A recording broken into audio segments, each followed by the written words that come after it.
ഞാനിവിടെ 2009 തൊട്ട് 2014 വരെ ലൈസൻഷ്യേറ്റ് പഠിച്ചുകൊണ്ടിരുന്ന സമയത്ത് ഒരു പള്ളിയിൽ സർവീസ് ചെയ്യുന്നുണ്ടായിരുന്നു. അപ്പോൾ അവിടെയുള്ള ഒരു കൗമാരക്കാരൻ എന്നോട് ചോദിച്ചൊരു ചോദ്യമാണ്, സിസ്റ്റർ ഇന്ത്യയിൽ നിന്നാണ് വരുന്നത് അല്ലേ? അതെ, ഞാൻ ഇന്ത്യയിൽ നിന്നാണ് വരുന്നത് അല്ലേ?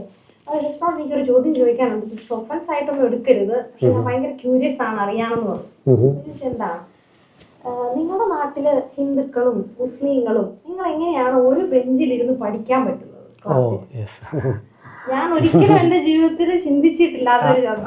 ഞാൻ മുണ്ടക്കയത്തു നിന്നാണ് വരുന്നത്. എന്റെ നാട്ടില് ഞാൻ പഠിച്ച സ്കൂളുകളില് ഉള്ള കൂട്ടുകാരൊന്നും ഒക്കെ പല മതങ്ങളിൽ നിന്നുള്ളതായിരുന്നു. പക്ഷെ ഞാൻ ഒരിക്കലും അത് മറ്റൊരു മതത്തിൽ നിന്നുള്ള ആളാണെന്ന് ചിന്തിച്ചിട്ടില്ല. അവരൊക്കെ കൂട്ടുകാരായിരുന്നു എനിക്ക്. അപ്പം ഈ കുട്ടിയുടെ ചോദ്യം എന്നെ വളരെ വളരെ ചിന്തിപ്പിച്ചു. അന്ന് തൊട്ട് ഞാൻ ഇതിനെപ്പറ്റി പഠിക്കാനും വായിക്കാനും തുടങ്ങി. നോസ്ര എത്താത്തെ പഠിക്കാൻ തുടങ്ങി. അങ്ങനെയാണ് ഈ ഒരു ഗവേഷണത്തിലേക്ക് എത്തിയത്.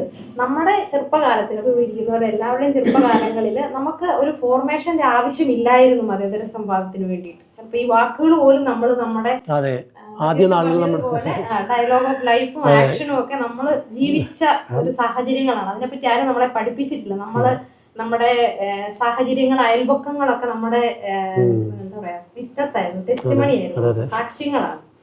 അപ്പം അത് എന്നെ പഠനത്തിൽ അങ്ങനെ ഞാൻ ഒരു 300 കുട്ടികളുടെ ഇടയിൽ ഒരു എക്സ്പീരിയൻസ് സർവേ നടത്തിയപ്പോഴും ഞാൻ കണ്ടത് ഒരു 90% പേരും ഈ ഒരു മറ്റൊരു മതത്തിലുള്ള ആൾക്കാരുമായിട്ട് സംവാദിക്കാൻ അല്ലെങ്കിൽ അവരുമായിട്ട് ഇടപഴകാൻ തന്നെ പേടിയുള്ളവരായിട്ടാണ് ഞാൻ കണ്ടത്. അതിന് പല കാരണങ്ങളുണ്ട്, ഒത്തിരി കാരണങ്ങളുണ്ട്.